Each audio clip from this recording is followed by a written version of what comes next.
All right, first real ride on the old CRF 300 rally. So got us a couple of days ago, took the bags off, took the tail thing off.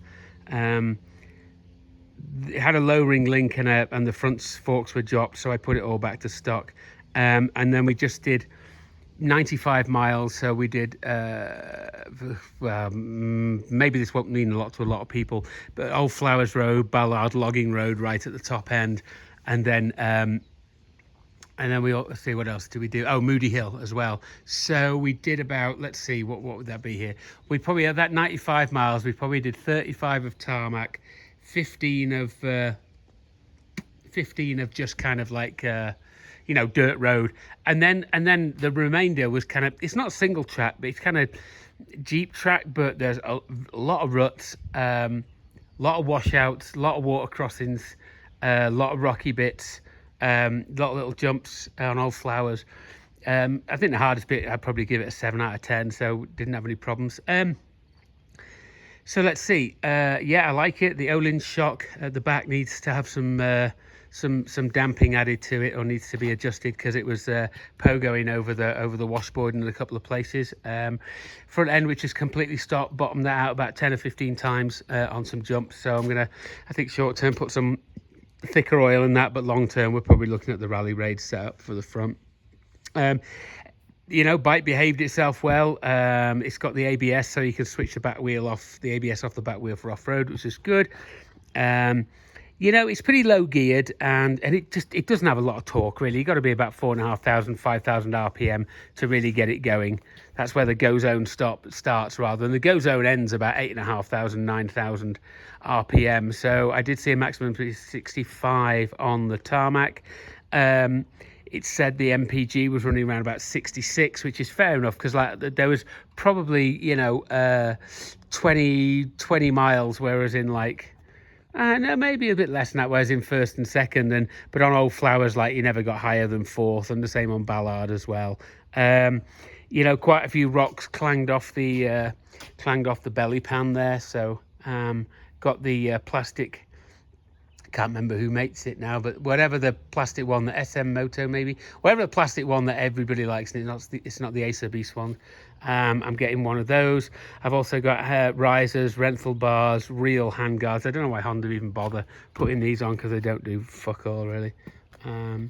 And then I had a visor. I had this button the back here, but I had like a tip up, what they call clip-on visor about this, that's about yay high. But I found wearing the safety glasses and then looking through it, and it's curved. You look a lot more downward in front of your front wheel on the dirt than you do on the road. You're not looking as far ahead on the dirt. So I pulled that off because it was because I couldn't see through it very well.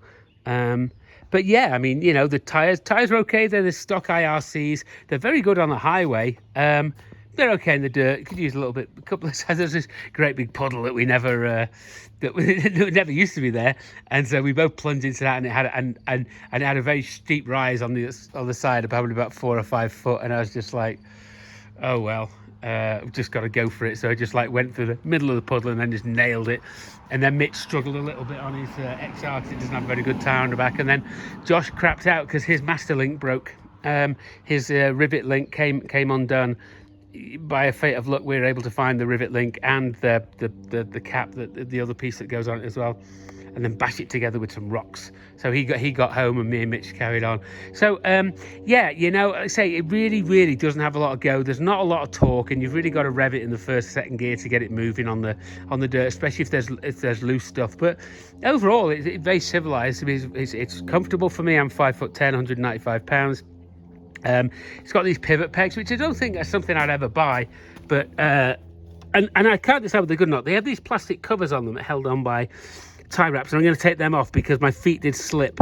I'm wearing boots with not too much grip, but my feet did slip on that sometimes. And then I removed the lowering link, and so it's back to the regular height, and it's got this soupy adjustable side stand on it, and that's coming off because that foot has no surface area at all.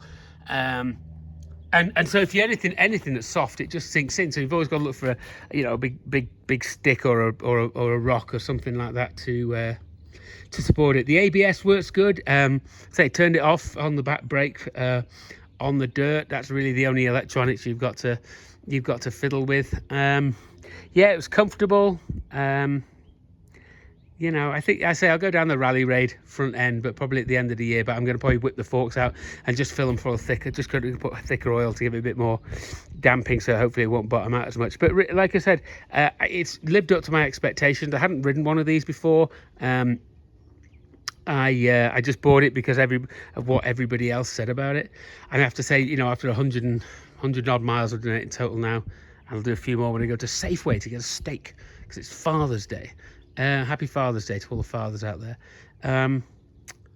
So I think I will. Yeah, it doesn't have a lot of performance. I think I will investigate the kind of airbox mods, the pipe, and the ECU flash, but probably at the end of the year. I don't have any really big rides planned coming up, but I do intend to keep this for the next for the duration until I die. Let's say that. And so like I say, you can also do a big bore kit, and you can get like a CB300F cam. CB300 something camshaft for it's a bit more aggressive. But I think, like I said, I'd wake it up with the ECU flash, and I'll probably stick a pipe. Pipe's expensive, man. Graves pipe's like $1,100. Who pays $1,100 for that? So I'll probably get maybe a Yoshimura, but I want something that's not too quiet, and I also want something that's got a spark arrestor. So if anybody knows something that recommend a pipe that fits those two criteria, let me know. I will do some research on the internet. All right, well, anyway, so first ride in northern Colorado, Old Flowers Road, Ballard Logging Road at the top end, and Moody Hill. And I will give this bike right now 9 out of 10 because it bottomed out about 10 or 15 times, so when I was jumping it. All right, we'll see you. Bye.